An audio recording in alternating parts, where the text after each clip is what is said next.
So you've got some money saved up and you don't know what to do with it. A lot of people have this problem, especially younger people around my age who often have this kind of cycle. They get paid, whether that be full-time, part-time, or just a summer gig in between school, and they do one of two things. They either find a way to spend it before the next one hits in 2 weeks, which I'm assuming that isn't you if you're watching these type of videos, but I could be wrong. Or you think something along the lines of saying that you're going to put half your money into a second bank account to save up for school, a new car, or whatever it is you want, and spend the other half right now. Now, saving money is better than saving none, but what we don't realize is leaving your money in a checking account in your bank is making it lose value, and you're making barely any interest on that money, if any at all. Well, at the same time, each one of those dollars means less and less, but that's getting ahead of ourselves here. Today I'm going to go over a simple step-by-step guide on what to do with your money, whether you have it already or are planning on saving some in the coming month. Okay, well, let's start here and talk about an emergency fund, which acts as a sort of safety net for your money, and for me at least, it removes a lot of the day-to-day stress knowing that I've got covered and I have a financial kind of backbone. Now, usually the guidelines you hear is saving about 3 to 6 months worth of expenses. Now, this definitely is fine. I don't see a problem with it for most people. See, I'm in a situation where my expenses drastically vary throughout the year. What I mean by that is because I'm a student, I have months filled with tuitions, books, and everything else I need for the school year, and most students like me, they have to pay their own food, activities, and rent while they're away at school, but come home and have nearly no expenses. So being able to calculate how much you need would be hard, and even if you average it out, there's going to be months where it makes no sense to have that much, or months where you need more. So the way I go about it is this. I ask myself, what's the worst possible financial situation I could find myself in tomorrow? Most people might say losing their jobs in this scenario. For me, it's my car breaking down. Not worried about my job because I live at home, so I don't own a home or pay rent, and I have multiple jobs anyways. So for me, I would either want to fix it or buy a new one right away. So I looked around in my area for a car I would be okay with if mine was undrivable. I drive a 2013 Hyundai Elantra. I know, make fun of me, whatever, it is what it is. So I'd ideally want something similar. Here's a bit newer Elantra I found for $4,000 in my area. Now you can definitely find used cars, at least in my area, for cheaper. But this is in the range where I hope it wouldn't have too many problems and I could drive this car for a while and not have to replace it in a few years. So it's a peace of mind for me. So yeah, everyone's answer will be different, but I keep mine around $5,000. Important thing to keep in mind is you shouldn't just blindly try and fill this right away, as it will take a while and be demoralizing. It's important to not just leave this in a checking account, and there's a few options here. I'll fast a few pictures from my bank, which is RBC. But look for stuff such as GICs, high interest savings accounts, or school savings. Just be careful as to how long that money is going to be locked away if you are using something like a GIC. If you could, and make sure you can manage waiting for a credit card and being able to pay that off in time. What I suggest is that you put half of the money you want to put away into this emergency fund and the other half into our next step, which is an investing account. Now in Canada, we have at least 3 kinds of options to go with here. We have the tax-free savings account, or in the United States, you guys have the 401k.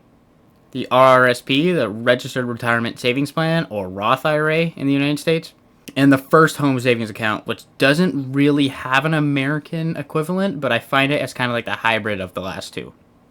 In the TFSA, you contribute after-tax dollars, but any investment growth or dividends inside it are completely tax-free, and you can withdraw at any time without penalty. Every year, the government gives you a new contribution limit, which has recently been $7,000 recently.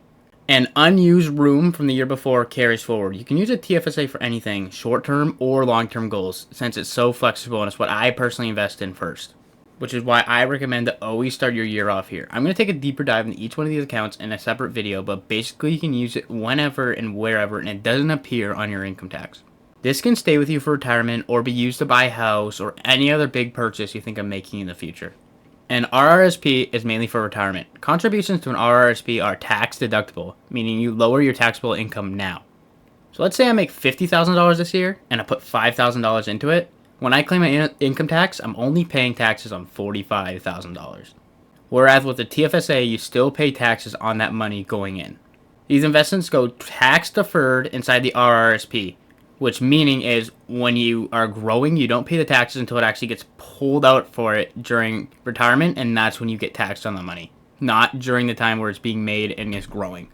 The main idea behind this is you might be in a lower tax bracket when you retire, so you pay off less on withdrawals than you saved.